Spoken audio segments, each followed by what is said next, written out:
Hello guys, welcome to my channel unique code solution. मेरा नाम है विमल दुधात। और गाइस, आज हम जावास्क्रिप्ट सीरीज का 7वां वीडियो देखने वाले हैं।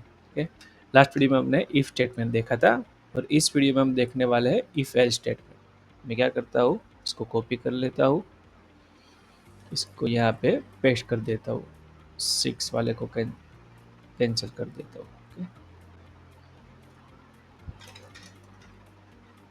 इफ एल्स स्टेटमेंट, ठीक है।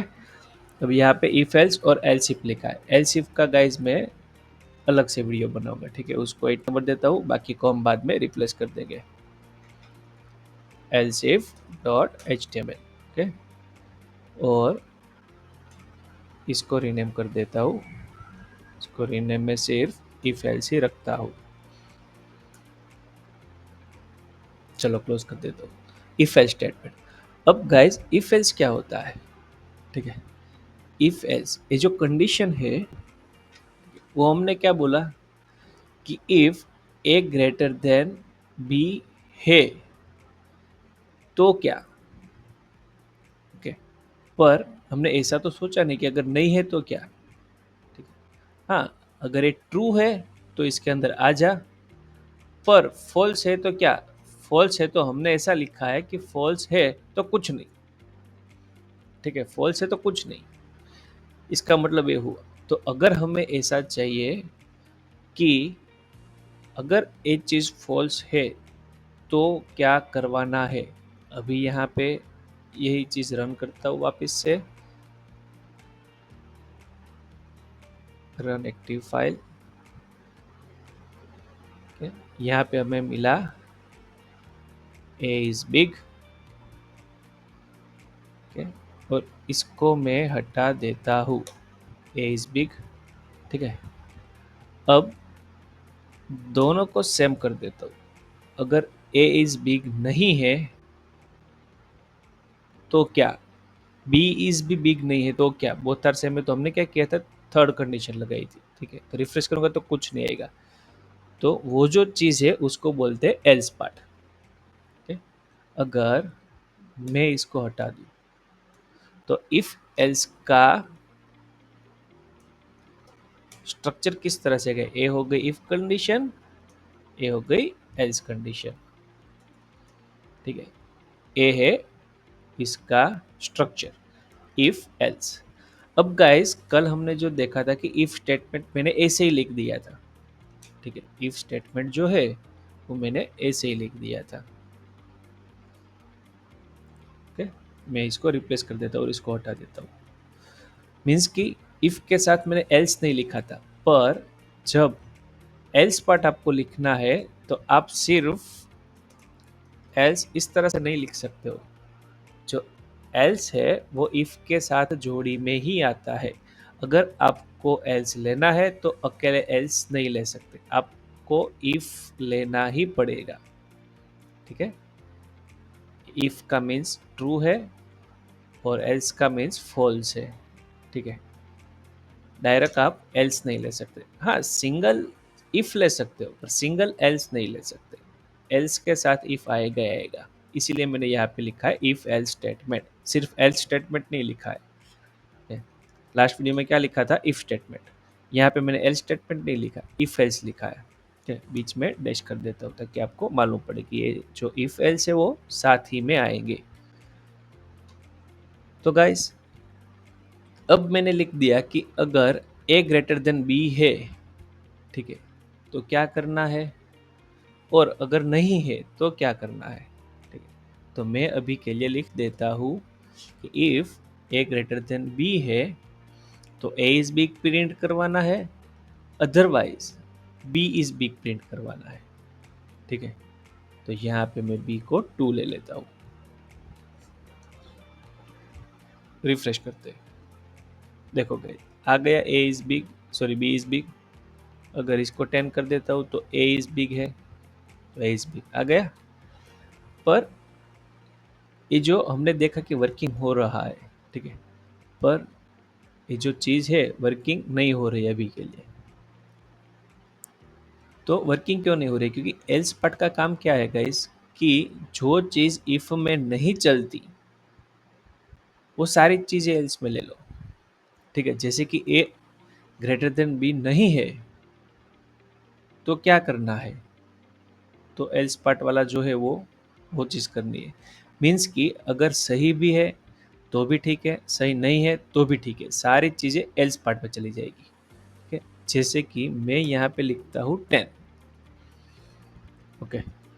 तो गाइज आप क्या करना, वीडियो को पॉज करके इसका आंसर देना कि अगर मैंने यहाँ पे लिखा है कि ए भी 10 है, बी भी 10 है, तो आंसर कौन सा आना चाहिए। जब मैं यहाँ पे रिफ्रेश करूँगा तो कौन सा आंसर आना चाहिए, वो वीडियो पॉज करके आप सोच लेना, ठीक है। मैं रिफ्रेश करता हूँ, आंसर यहाँ पे आएगा guys B is big. Refresh करता हूँ, देखो आ गया बी इज बिग। पर क्यों, ये चीज़ तो गलत है, ठीक है। ए और बी बोथ आर सेम है, दोनों सेम ही है, तो फिर वो क्यों बोल रहा है बी इज बिग, ये चीज़ तो गलत होगी। तो ये चीज़ गाइज गलत नहीं है, सिस्टम को नहीं पता, ठीक है। सिस्टम क्या करता है कि कोडिंग लैंग्वेज आपने की है, आपने जो उसको लॉजिक बोला वो उसने इम्प्लीमेंट किया, ठीक है। आपने बोला कि ए ग्रेटर देन बी है, मीन्स कि ए ग्रेटर है तो ही ए करना है, एल्स मीन्स अदरवाइज। अदरवाइज जो भी केस हो वो उससे उससे कुछ नहीं फर्क पड़ता।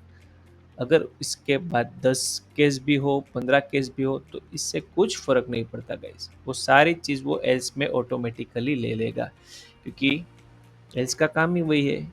जो इफ़ जो चीज़ ठुकरा देगा वो इसको एक्सेप्ट करनी है, ठीक है। इफ़ ने ए प्रिंट नहीं किया, यहाँ से लेके यहाँ इफ़ नहीं आया, मीन्स कि फॉल्स आया, तो वो यहाँ आ जाएगा। फिर चाहे वो सही हो या गलत हो, उससे उससे कुछ फ़र्क नहीं पड़ता, ठीक है।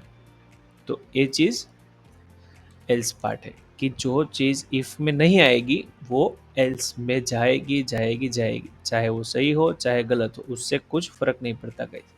तो ए है इफ एल्स की जोड़ी, ओके। अब चीज़ ये आ गई कि गाइस मुझे इसका भी कुछ सॉल्यूशन लाना है, ठीक है। तो इसका सॉल्यूशन, हम इसका भी सॉल्यूशन है वो एलसीप में देखेंगे, ठीक है, एलसीप में देखेंगे। अब गाइस मैं आपको एक प्रोग्राम करके दिखाता हूँ। ये तो बात हो गई ए बी की, ठीक है। अब एक और चीज़ आती है ए बी सी,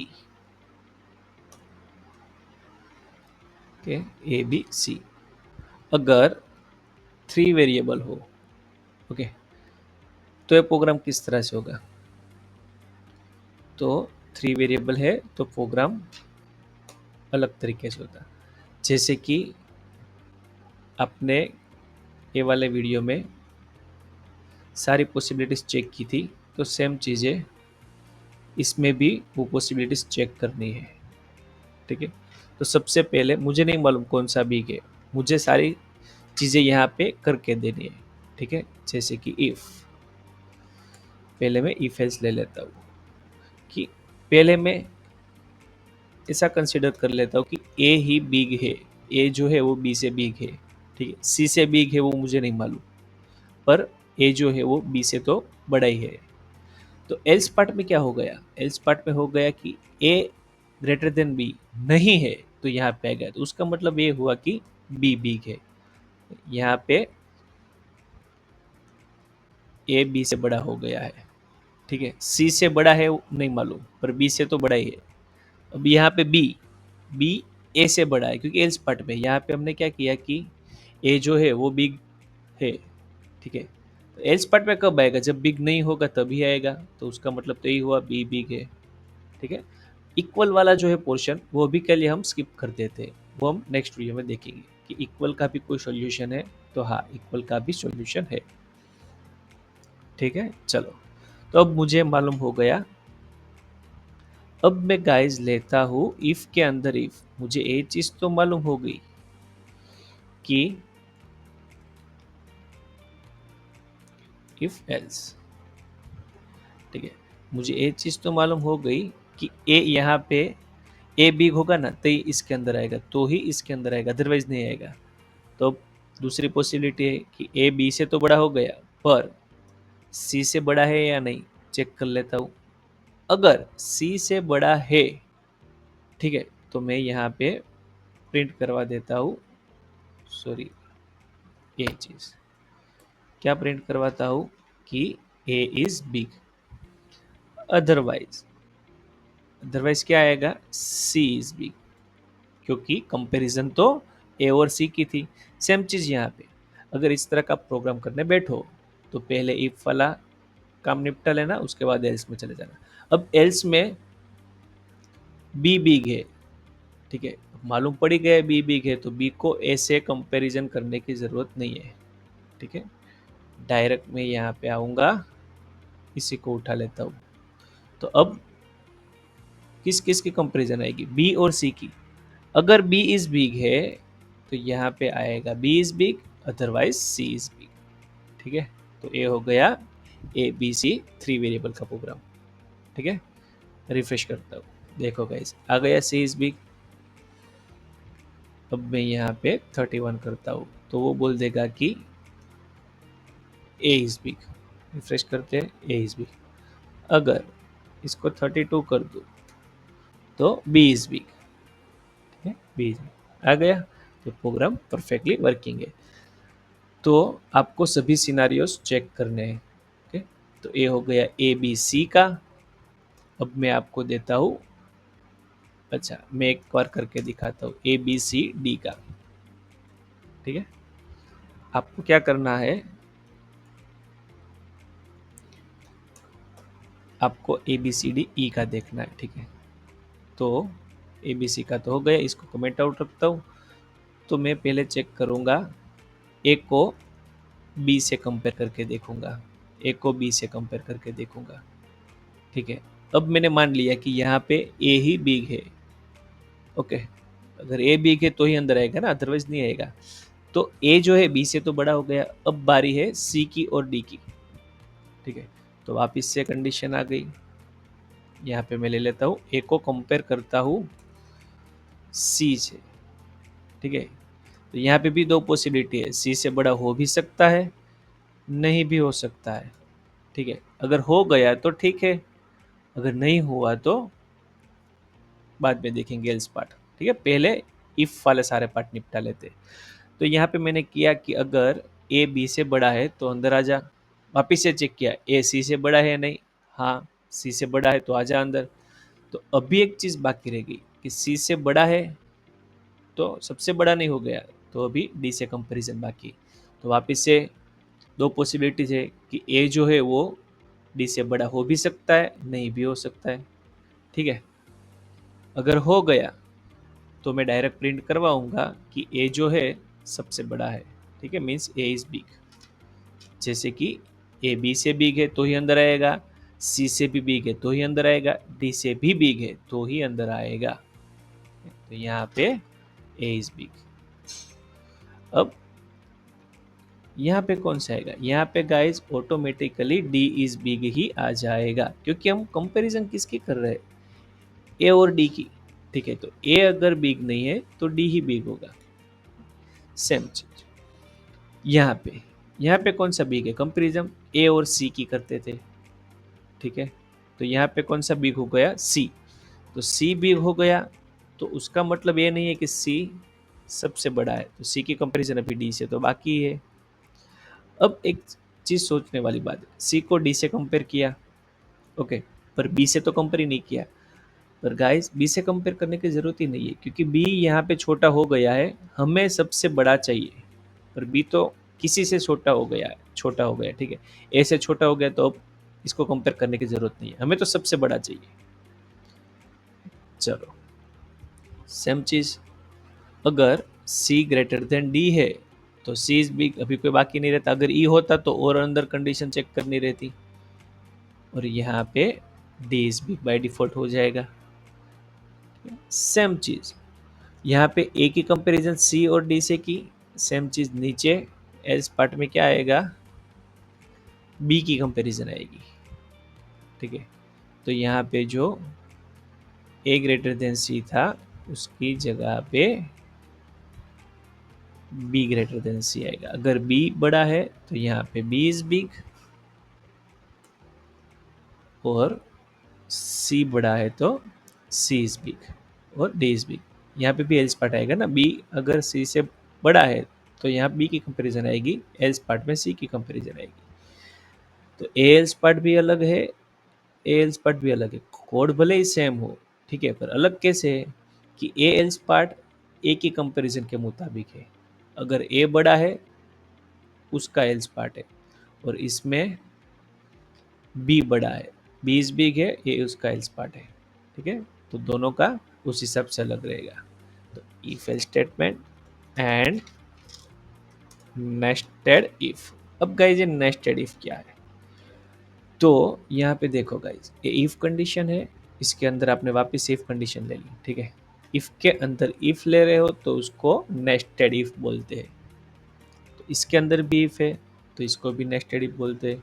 लूप के फॉर के अंदर फॉर लूप है तो उसको नेस्टेड लूप बोलते हैं। लूप के अंदर लूप है कोई भी, नेस्टेड लूप बोलते हैं। कंडीशन है इफ तो नेस्टेड इफ बोलते हैं, ठीक है। इफ के अंदर इफ ली तो नेस्टेड इफ हो गई।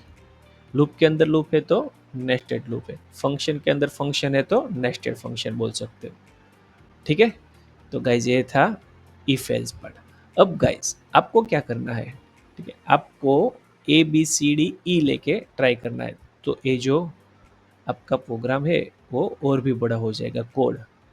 ए B C D E F लेके 6 वेरिएबल लेके देखना तो और भी बड़ा हो जाएगा। 7 लेके देखोगे तो और भी बड़ा हो जाएगा। कंडीशन के अंदर कंडीशन, कंडीशन के अंदर कंडीशन, कंडीशन के अंदर कंडीशन, बहुत ज़्यादा आएगी, ठीक है।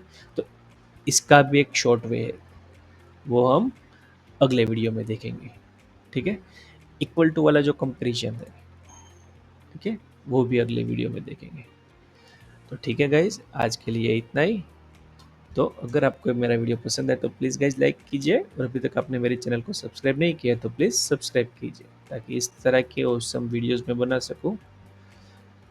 तो ठीक है गाइज, मिलते हैं अगले वीडियो में, तब तक के लिए bye bye guys, thank you for watching.